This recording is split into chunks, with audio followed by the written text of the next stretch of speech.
Shorts घालून एअरपोर्टवर गेला तरी कुणी बघत नाही, पण धोतर घालून जर एअरपोर्टवर गेला अख्खं विमानतळ तुमच्याकडे बघतो. त्याला वाटतं धोतरावाला इमानात कसा, हा डब्यातच बरा लालवाल्या. म्हणजे तुम्ही प्रेझेंटेशनवर एखाद्याची मेंटॅलिटी ठरवताय का? तुम्ही प्रोग्रेस कशाला म्हणताय? वेस्टर्न कल्चरला. म्हणजे कपड्याचा आकार छोटा केला म्हणजे हाय क्लास, आणि ज्ञान सांगितलं म्हणजे लोअर क्लास. म्हणजे काय परिस्थिती आहे बघा आपली. किती शोकांतिका म्हणायची. आपल्याकडे देवाला मानणारा मूर्ख आहे आणि देवाला न मानणारा शहाणा आहे.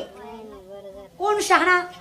जो भगवंताचं अस्तित्व नाकारतो. कुठल्या बेसिसवर? विज्ञान. अरे येड्या, तुला कसं सांगावं. तुलसीदासांनी हनुमान चालिसेमध्ये हजारो वर्षापूर्वी जमिनीपासून सूर्यापर्यंतचं अंतर सांगितलं.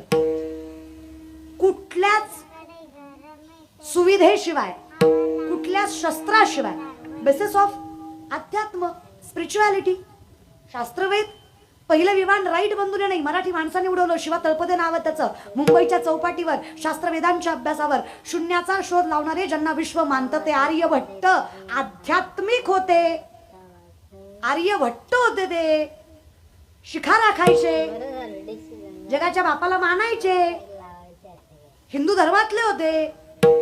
आपण येत रे ते. दगडालाही देव करायची ताकद ज्या अवला देत आहे त्याला हिंदू म्हणावं इतकं सामर्थ्य आपल्या ग्रंथांनी आपल्याला दिलंय. आपण नुसतं देवाचं नाव घ्यावं आणि हे त्रैलोक्य देव व्हावं, इतकी ताकद आपल्या परमार्थात आहे. आपण आपलीच किंमत कशी विसरलोय हे समजून घ्या. गंध लावणं म्हणजे फक्त शोभा नाहीये. या गंधामुळे माणसाची पॉझिटिव्हिटी वाढते. हे शास्त्र आहे, हे विज्ञान आहे. शरीरामध्ये 72,000 नाड्या, 24 नाड्या प्रधान, 3 नाड्या प्राणवाहक, इडा, पिंगला, सुषुम्ना, यातनं माणसाचा प्राणवायू वाहतो. पूरक, रेचक, कुंभक श्वसनाचे 3 प्रकार.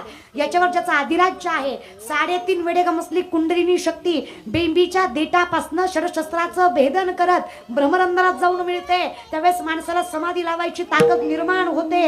आणि सगळ्यात मोठं सामर्थ्य भ्रमरंध्रात असल्यामुळे आपल्या हिंदू धर्मात अनामिकेने तिथे गंध लावला की माणसाची सकारात्मकता वाढते.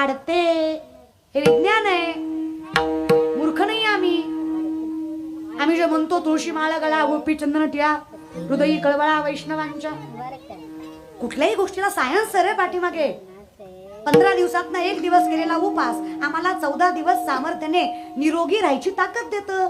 म्हणून 15 दिवसातली 1 दिवस एकादश आम्हाला बंधनकारक आहे. आमच्या वैष्णवात 29 उपवास बंधनकारक, 5 पर्व, 24 एकादशी, वामन जयंती, नरसिंह जयंती, गोकुळ अष्टमी, रामनवमी, थोरात थोर शिवरात्री, हे 5 पर्व आणि 24 एकादशी. 24 + 5 29, 20 + 9 वैष्णव. मग संभाळा ना. एवढंच करायचंय.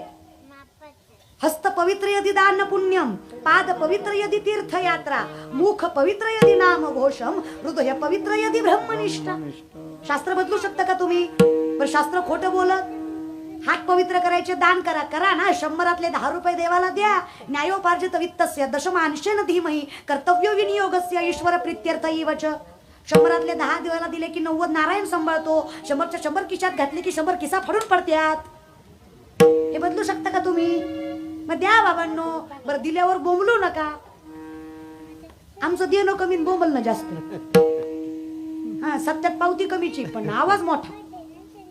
अख्ख्या करोनात किलोभर तांदूळ दिला पण फेसबुक जाम केला. कशाला दिला मारायला काय माहित. कोट्यवधीचा बंगला, बंगल्यावर नाव मातृपितृ छाया. घरी गेल्यावर कळलं मातृ वाट्यावर पितृ वाट्यावर छाया. खटावर राग लागू तुझ्या बंगल्याला. लिहिता कशाला रे? बरं, आणि हे मी नाही म्हणत, नामदेव राय म्हणतात. काय जग आहे रे देवा तुझं. लटके झाले कटके तिथे गाडग्या एवढे राळे. लटके झाले कटके तिथे गाडग्या एवढे राळे. लटके झाले कटके तिथे गाडग्या एवढे राळे. लटके झाले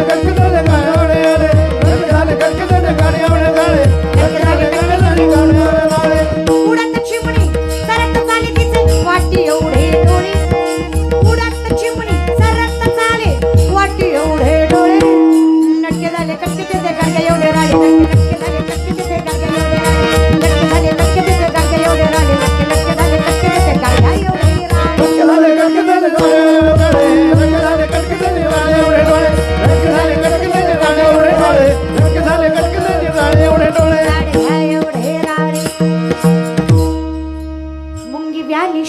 व्याली. तिचे दूध किती 17 रांजण भरले, पिले 12 हाती कोण व्याली. मुंगी तिचं दूध 17 रांजण, कुणाचं मुंगीचं, पिले किती 12 हत्ती, कुणाचं दूध. हा करा सप्ते. अजून 50 केलं तरी कळणार नाही महाराज. माणसाचं वागणंच तसं आहे दादा. हे नामदेवरायांचे कूट अभंग आहेत. हे कुठून कुठून किती बी कुठले तरी कुठूनच कळत नाही. त्याला कूट म्हणायचं महाराज. कूट म्हणजे सांकेतिक भाषा, जराशी खोडकर भाषा. वनात कासव गीत गाय. कासव आहे तो. कधी बोलताना ऐकला का तुम्ही? तो काही शिवरंजनी म्हणणार आहे का? गाय म्हणे गातो गातो. आमच्या कलियुगात गातो. एखाद्याच्या घरी जावं, त्याच्या सोफ्यावर बसावं, घर महाराजाचं वैष्णवाचं नसावं, ते आपलं काही ऐकतच नाही. ती त्याच सांगत. आपल्याला कब्बर चहा पाजणार, उपकार करणार आपल्यावर, आणि आपल्याला अर्धा तास सांगणार मी याचा अध्यक्ष, त्याचा उपाध्यक्ष, त्याचा सचिव, त्याचा चेअरमन, आपल्याशिवाय गावचं पान हलत नाही, साहेबाचं आपलं लय जमतं, ताटाला ताट लावून बसतो आपण साहेबाच्या, आपली बायको लय मोठ्याची, हान मग आम्हाला तो सोपा घाल डोक्यात आमच्या, तुलाही बरं ना आम्हालाही बरं, आम्हालाही मोक्ष आल्यासारखं वाटेल. जा इतका मोठेपणा काय कामाचं आहे? हा अवघड आहे नाही का? कोणीतरी आम्हाला म्हणतं त्या ताईला सांगा मी कोण आहे. काय गरज आहे? माझं उत्तर आहे, तुम्हाला जर सांगावं लागतंय तुम्ही कोण आहे, तर तुम्ही विचार करा तुम्ही कोण आहे. अरे तुम्हाला सांगावं लागतंय येड्या हो तुम्ही कोण आहे. आम्ही रस्त्यानं चलू द्या, आमच्या गळ्यातली मारण कपाळाचा गंध बघितला तर येड सुद्धा म्हणतंय वारकरी आहे. आम्हाला सांगावं लागत नाही दादा, आम्ही वैष्णव आहे. आमच्या अवतारावर न कळत ना दादा. एवढी तरी ताकद आहे का नाही बरं? मग तसं का बरं करता? जाऊ द्या, होईन भिकारी पंढरीचा. लोकांनी भिकारी म्हणलं तरी पण वारकरी व्हायला मला कशाची लाज वाटत. मला माहित आहे आमच्या ठिकाणी परमार्थ हे महाधन जोडी देवाचे. आमच्याकडे श्रीमंतीची व्याख्याच वेगळी आहे. विपदो विपदो नेव संपदो वनच संपदा विपदा विस्मरणं विष्णू संपन्नारायण स्मृती. विपत्ती म्हणजे विपत्ती नाही, संपत्ती म्हणजे संपत्ती नाही. भगवंताला विसरणं ही सगळ्यात मोठी विपत्ती आहे. भगवंताला मनात साठवता येणं ही सगळ्यात मोठी संपत्ती आहे. ज्याला जपता आली तो धनवान आहे. कोण? चरणी जगन्नाथा. ज्याचं मन देवाचरणी रमलं त्याच्यासारखा सुखी नाही, त्याच्यासारखा श्रीमंत नाही, त्याच्यासारखा वैभवी नाही, त्याच्यासारखा चैतन्यमय नाही, त्याच्यासारखा वैराग्यमय नाही, आणि त्याच्यासारखा सुखी आयुष्यात मलाही दुसरं कोणी वाटला. अखंडपणे ताकदच तेवढी रे दादा. हरकत नाही ना देवा, जे काही माझ्या पाठीमागं लागायचं ते लागू दे. अनाथाचा नाथ तू आहेस की सांभाळायला. माझ्यासाठी अखंड आनंदाची व्याख्याच परमानंद असल्यामुळे मी मनाला समजून सांगितलं की तुला पर्याय नाही, तुला एकच पर्याय आहे, हरिमुखे. आणि ते एकदा मुखात आलं की माझं मन तुझ्याजवळ, ते एकदा रमलं कितीही चंचल असणारं मन अखंडितपणे स्थिर, आणि एकदा मन स्थिर झालं सर्व सुखले आलो सर्व अलंकार. आता कोठे धावे मन, आता कोठे धावे मन, आता कोठे धावे मन, आता कोठे धावे मन, तुझे चरण देखलिया, तुझे चरण देखलिया, भाग गेला सीन गेला, भाग गेला सीन गेला, तुझे चरण देखलिया, तुझे चरण देखलिया, भाग गेला सीन गेला, भाग गेला सीन गेला.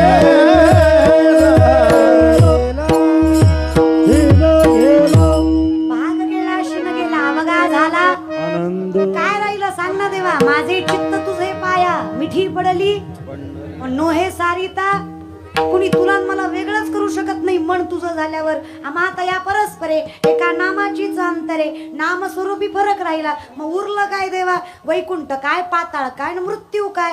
माझ्या ठिकाणी वैष्णवाचा अधिकार आल्यावर मला कुठल्याच वेळेची, काळेची आणि स्थळाची गरज पडत मी अखंडितपणे आनंदी जेव्हा मी तुझा आणि मी तुझा म्हणजे अखंडपणे अभंगाचं प्रथम चित्र लोके आनंदाची आता अवघे चित्र लोके आनंदाची आता अवघे चित्र लोके आनंदाची आता अवघे चित्र लोके आनंदाची अवघे चित्र लोके अवघे चित्र लोके अवघे चित्र लोके आनंदाची आता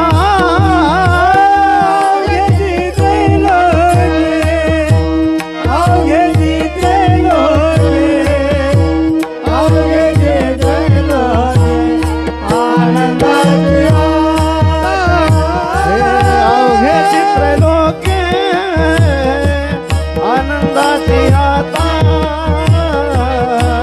अवघे चित्र लोके आनंदाची आता अवघे चित्र लोके आनंदाची आता अवघे चित्र लोके आनंदाची आता चरणी जगन्नाथा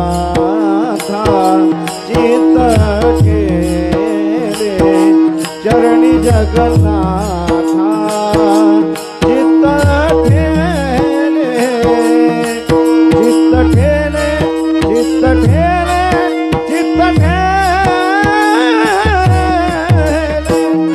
माय जगन्नाथ बाप जगन्नाथ माय जगन्नाथ बाप जगन्नाथ माय जगन्नाथ बाप जगन्नाथ माय जगन्नाथ बाप जगन्नाथ जग जगन्नाथ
मायबापाचं नातं सांभाळावं काय देवा मनाला कळावं. आता कसं आहे ना दादा, मायबापाचं उदाहरण प्रापंचिक जरी असलं तरी परमार्थात सुशोभनीय आहे. त्याचं कारण आहे ज्ञानोबाराय म्हणतात, सगळ्यात जवळचं नातं कुठलं असेल तर आई बापाचं आहे, त्याच्यातही जवळचं असेल तर आईचं आहे. किंबहुना धनुर्धरा जो मातेच्या आहे उदरा, तो मातेचा सोयरा केतुलापा. सगळ्यात जवळचं नातं मायबापाचं असल्यामुळे देवा तुझं माझं नातं तेच असावं. जनाबाईचं मत आहे, एक एक विठाबाई, एक एक विठाबाई, एक एक विठाबाई, एक एक विठाबाई, एक एक विठाबाई,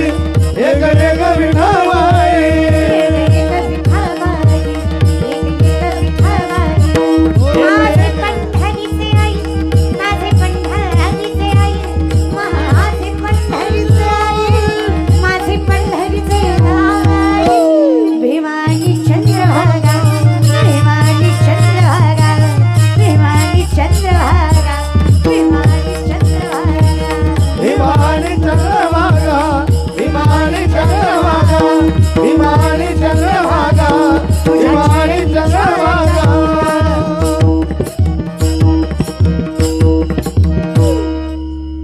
आमच्यासाठी माहेर पंढरी असल्यामुळं मायबाप विठ्ठल आहे आमचं. म्हणजे कसं जनाबाई म्हटल्यासारखं गबाई जाते ग माहेर माझ्या मुलाच्या घराला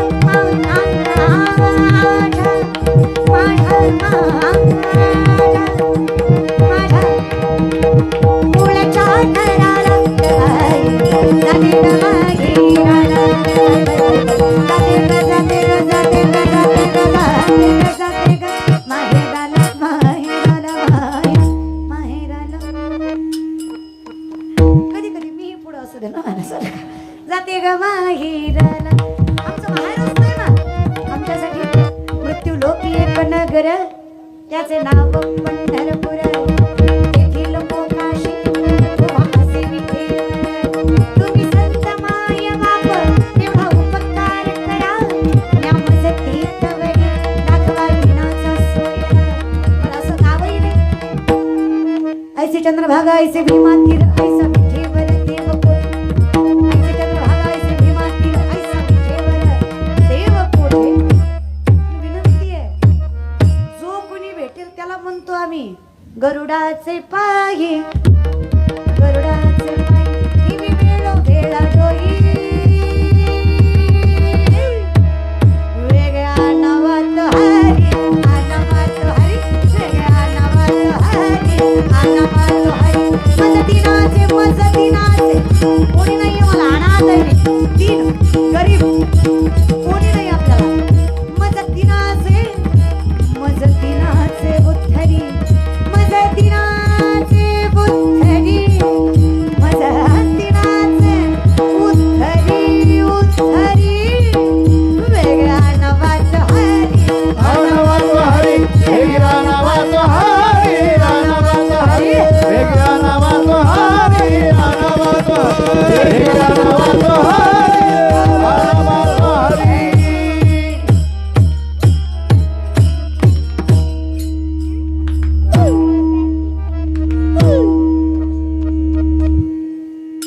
वेगळ्या नावात हरी आनावात हरी. एकदा तो आला की देवा काय कमी आहे सांग बरं आम्हाला. आमचं आयुष्य म्हणजे कसं ना देवा काहीही न करता अखंडितपणे तरण्याचं सामर्थ्य त्याच्या नावात आहे. मग आम्हाला विश्वास आहे नाम घेता वाया गेला आईचा कोणी देखील ऐकेला. आम्हाला विश्वास आहे देवा मुखी नाम हाती मोक्ष ऐसी साक्ष बहुतांशी. तुला मायबाप म्हणायचंय फक्त करतो देव अरे थार. जगद्गुरु तुकोबाराय बसलेले 21-22 वर्षाची तरणी बाण पोरगी तुकोबारांच्या दारात उभी आहे. डोळ्यात पाणी आहे. तिच्या तुकोबांनी विचारावं माय काय झालं ग. काही रडतच कशाला. वैष्णवाने रडायचं नसतं रडवायचं असतं. माणसाला नाही चुकीचा अर्थ घ्या. रडवायचं म्हणजे रडती माया मोह रात्रंदिस त्या माया मोहाला रडवायचं. या शरवीकरांना म्हणावं लागेल आयुष्यभर मागं लागलो पण हाती आलं ते रडले पाहिजे असं आयुष्य पाहिजे. कशावर रडतच ना काही नाही. लहानपणीच लग्न झालं आणि लहानपणीच नवरा गेला. नवरा गेल्याचा सगळा कलंक समाजाने माझ्याच मस्तकी मारला. मीच कपाळ करंटी मीच अलक्ष्मी मीच उलट्या पायाची मीच दुर्दैवी मी मान्य केलं. समाज म्हणतोय म्हटलं नाकारून चालणार आहे का. 7व्या अवतारामध्ये सीतामाई पत्नी होत्या रामाच्या तरी अग्निपरीक्षा द्यावी लागली.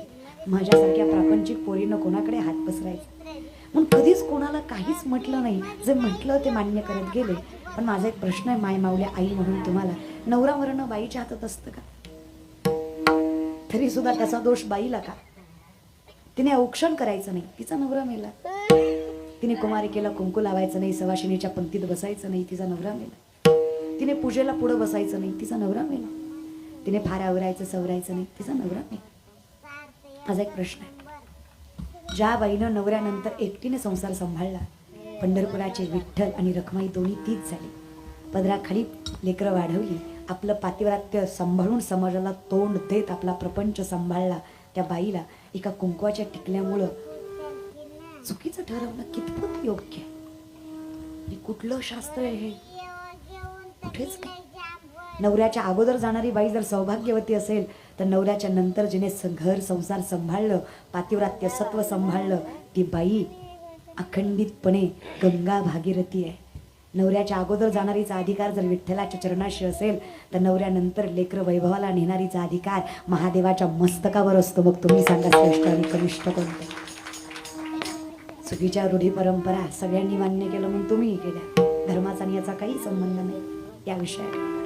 लहान होती पोरगी, कधीच कोणालाच तुकोबा सांगितलं नाही, कारण माहित होतं बाई आहे मी जर कोणासमोर हात पसरले तर त्याच्या मोबदल्यात माझं बाई पण मागितल्याशिवाय राहणार नाही कोणीच. म्हणून म्हटलं सत्व सांभाळावं, कारण इथं स्टेटस पुरतच आहे. यत्र नार्यस्तु पूज्यन्ते रमन्ते तत्र देवतः. हे फक्त वागत नाही, बोलतातच माणसं. कधी कधी असं वाटतं आजकालच्या काही माणसांपेक्षा रावण बरा होता. बिचाऱ्याला मर्यादा तरी कळायची. आज जर 3-4 वर्षाच्या मुलीचं वय माणसांना कळत नसेल तर आजच्या माणसापेक्षा रावण बरा. मंदोदरी रावणाची पत्नी विचारते रावणाला, स्वामी सीतामाई सारखी देखणी स्त्री ताब्यात आहे, कधी उपभोगाचा विचार नाही आला का? छे ग का हो, तुमची वासना माहित नाही का? मला हजारो बायका करून महालात ठेवलात तुम्ही. सीतामाई सारखी सुंदर स्त्री बघून कधी मन भाळलं नाही का? भाळलं तरी रोखलं. मर्यादा कळतंय मला, भान आहे मला, मती थाऱ्यावर आहे माझी. जेव्हा सीतामाईच्या दारात उभा होतो तेव्हा भिक्षुक म्हणून उभा होतो. भिक्षाम देग माई म्हटलं होतं त्या बाईला. अगं ज्या बाईला आई म्हटलो त्यांच्यावर वाईट नजर टाकावी इतकी बेकार अवलाद तर रावणाची पण नाही की ग. त्यालाही कळतं ना, ज्याला आई म्हटलं त्याला आईच मानावं आणि ज्याला ताई म्हटलं त्याला ताईच मानावं. आमच्या म्हणालाच आई ताई म्हणतात. अवघड आहे. पण हिंदवी स्वराज्यात राहणारी माणसं आम्ही, पण आम्हाला कधीच हिंदुत्व कळलं नाही. शाहिस्तखानाच्या लाल महाला चालल्यात. शाहिस्तखानाच्या बहिणीची पोरगी भीतीने कुठतरी लपली. शाहिस्तखानाची बायको पळत पळत आली. जहा बडा मुझे लगता है शिवा के मौलों ने बदले की आग में लड़की उठाली. शाहिस्तखान शत्रु है पण बायकोला सांगतो बेगम जबान को लगाम दे, शिवा के मावले है वो. ऐसी उनकी परवरिश नहीं कि औरत की तरफ गंदी नजर डाले. औरत जात की इज्जत करने वाले लोग है वो, बेटी नहीं उठाते. तुमच्या बायकोला वाटलं शत्रु है वो आपका, क्या लगता है आपको? तुमने उनकी बहू बेटियां उठाई यहाँ तक, उनकी इज्जत तक लूट ली. उस वक्त तुमने नहीं सोचा वो औरत है, उसका क्या कसूर? अगर तुमने उनकी औरतों को जलील किया तो शिवा बदला नहीं लेगा. बेशक लेगा बेगम, क्यों नहीं लेगा? खुदा का शुक्र है उंगलियों पर जान चली गई, नहीं तो गर्दन से जाता. सीधा नहीं वो बंदा. नाम रुतबा सल्तनत इज्जत शोहरत यहाँ तक जिंदगी तक नहीं बख्शेगा वो शिवा. लेकिन एक बात की जबान दे सकता हूँ, याद रख, इन आंखों ने देखा है बेटी उनकी हो या अपनी, औरत जात के धर्मजात नहीं देखते. वो किसी भी मुल्क की हो, कितनी भी सुंदर क्यों ना हो, आगे से समर्पित करने वाली भी क्यों ना हो, हर बहू बेटियों को भगवान का दर्जा देने वाले हिंदू है वो. औरत जात को सम्मान से रखते हैं. दादा, शत्रूलाही विश्वास वाटावा चारित्र्य ज्या राजाचं त्याचे वारसदार आहात तुम्ही. तुमच्या नजरेत तेवढंच पावित्र्य, तेवढीच प्रखरता, तेवढंच कर्तृत्व हवं तर वैष्णव आहेत तुम्ही. माहीत होतं तुकोबा बाई आहे मी म्हणून कधी कोणासमोर हात पसरले नाही. कष्टाने कमवलं, स्वाभिमानाने पोराला वाढवलं. नवरा मेला तेव्हाच मरायचा विचार मनात आला, पण पोटाशी लेकरू होतं. म्हटलं याचा काय दोष, ह्या निष्पाप जीवाला कशाला मारायचं, त्याला जन्माला घालावं आणि मग मरावं. पण जसं लेकरू हातात आलं तुकोबा, बाईची आई कधी झाली मलाच कळलं नाही. जगले ती त्याच्याचसाठी आणि आता तुमच्या समोर आलेही त्याच्याचसाठी. तुकोबा म्हटले माझ्याकडनं काय हवं? अख्खं देहू म्हणतं तुकोबांनी जगवलं देहूला, फार काही नाही. स्वाभिमान सांभाळता सांभाळता अंगावरची साडी जीर्ण झाली हे कळलंच नाही. बाईचं उघडं पडलेलं अंग समाज डोळे भरून बघतो, पण बाईचं कर्तृत्व कधी कोणाला दिसत नाही. ठीक अशा एका पुरुषासमोर उभं राहावं ज्याला बाईपणात आई पण दिसत असते. तुमच्याकडे बघून विश्वास वाटला हा पुरुष माझ्या बाईपणाचा गैरफायदा घेणार नाही म्हणून तुमच्याकडे हात पसरले. तेवढं सामर्थ्य तुमच्या व्यक्तिमत्वात. म्हणून म्हटलं तुकोबा, भावाच्या बापाच्या कशाच्याही नात्यानं एक साडी असेल तर देता का? त्यावेळेस तुकोबांची अवस्था अशी होती, तुकोबांची स्वतःची पत्नी एका लुगड्यावर संसार करत होती. तुकोबा गरीब आहेत असं नाही. या जावळी खोऱ्यातले सगळ्यात मोठे सावकार तुकोबा आहे. 65 लाखाची सावकारकी तुकोबांची होती. 25 बैलगाड्या तुकोबांनी कर्जपत्राच्या इंद्रायणीत बुडवल्या. या जगातले शेतकऱ्यांचं कर्ज माफ करणारे पहिले महापुरुष जगद्गुरु तुकोबाराय ही श्रीमंती जगद्गुरु तुकोबांची. पण सगळंच देहूला दिल्यामुळं पदराशी काही राहिलं नव्हतं. तुकोबारायांची पत्नी आंघोळ करत होत्या, कणगीवर साडू वाळू घातलं होतं, कारण ते लुगडं थोडस हडकल्यानंतर वाळल्यानंतर नेसायचं. तिथेच कणगीच्या पाठीमागेच आंघोळ करत होते. तुकोबांनी तीच लुगडं ओढली, तीच साडी ओढली आणि हिच्या पदरात टाकली. तुकोबारायांची पत्नी गांभीर्यानं म्हणाली, स्वामी काही मागितलं नाही आजपर्यंत, पण आता बहिणीचा आब राखताना बायकोचा चालला याची जाणीव ठेवा. ती बोलतानाच मला माहित होतं तुम्ही तुकोबा आहात, तुम्ही अंगचं धोतर सोडाल, पण त्या पोरीची आबरू राखाल एवढं सामर्थ्य तुमच्या स्वभावात आहे हे मलाही माहिती आहे. मी तक्रार नाही करत आहे, विनंती करते.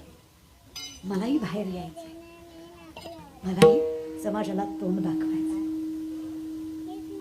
तुकोबारायांनाही वाईट वाटलं. प्रश्न विचारला आवली नाही.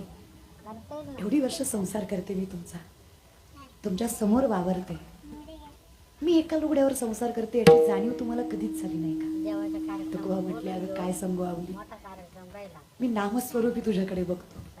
तुझ्याकडे पाहिलं तरी मला त्याच्यात सुद्धा माझा पांडुरंगच दिसतो. कसं सांगू तुला, मी तुझ्या लुगड्या कधी पाहिलंच नाही. खरंच तुकोबा कसं होईल हो तुमचं? मी काय करू सांगा ना मला. घरातच मंदिर होतं. विठ्ठलासमोर तुकोबा उभे राहिले. म्हटली, माझी बायको चुकीची तक्रार करत असती तर मीही तेव्हा तुला काही म्हटलं नसतं, पण आता आब राखायचं तुझं काम आहे. मी तिचं लुगडं तिच्या पदरात टाकलं, हा माझा दोष आहे, पण माझी लाज तू राख, माझं पुरुषत्व तू राख. एक नवरा आपल्या बायकोला साडी देऊ शकत नाही, हा कलंक काही माझ्या पदराशी बांधून ठेवू नकोस. अनाथाचा नाथ असतो. बघ, लेकराला झाकता आलं तर झाकशील का? कुठून काय जाणे, पण त्या कणगीवर पिवळं पितांबर रेशमांच्या काठाचं आणि चंदनाच्या सुगंधाचं पडलं आणि आवली मातेनं ते पिवळं पितांबर साडी म्हणून नेसलं. इतक्या सुंदर दिसत होत्या आवली माता, अगदी लक्ष्मी स्वरूप. तुकोबारायांनी पाहिलं, कुठून आलं ग लुगडं? आवलीनं सांगावं, मस्करी करताना, अहो तुम्हीच ठेवलं कणगीवर म्हणून तर मी नेसलं. मी बायको तुमची, मी लेक विठ्ठलाची, मी दुसऱ्याचं कशाला काय नेसेल, कशाला हात पसरेल? ज्याचा मायबाप विठ्ठल त्याला दुसरीकडे बघायची गरज नाही. तुकोबांनी आवलीच्या पायावर मस्तक ठेवलं. अहो पापात घालता की काय? नवऱ्यात तुम्ही माझ्या पाया कशाला पडताय? आवले, लुगडं मी दिलं नाही ग, मी तुझ्या पाया पडत नाही. जिला पांडुरंग परमात्म्याचं सवळं नेसायला भेटलं अशा भाग्यवान बाईच्या पाया पडतोय, जी लेक विठ्ठलाची झाली. किती करतोस ना रे देवा.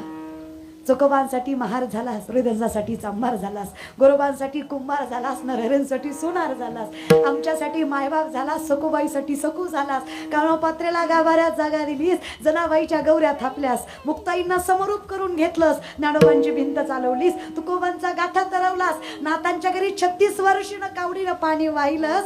किती करशील रे विठ्ठला? आमच्या प्रत्येक संकटाला तू तोंड दिलंस आणि आम्ही अहंकारात आम्ही केलं म्हणून गरजलो. भान असावा आम्हाला देवा. माय जगन्नाथ बाप जगन्नाथ, अनाथाचा नाथ जगन्नाथ, अनाथाचा नाथ जगन्नाथ.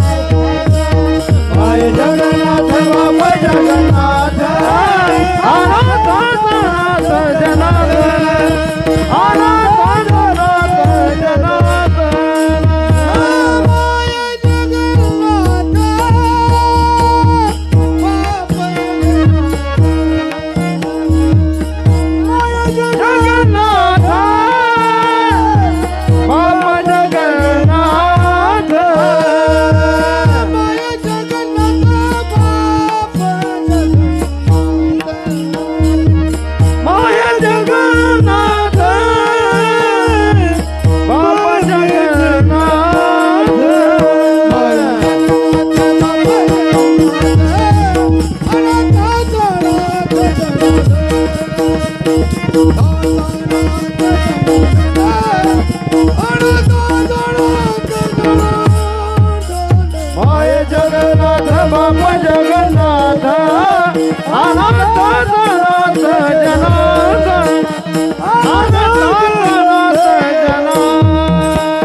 उभा याचा अर्थ दोन पायावर उभा नाही, उभा याचा अर्थ सावध.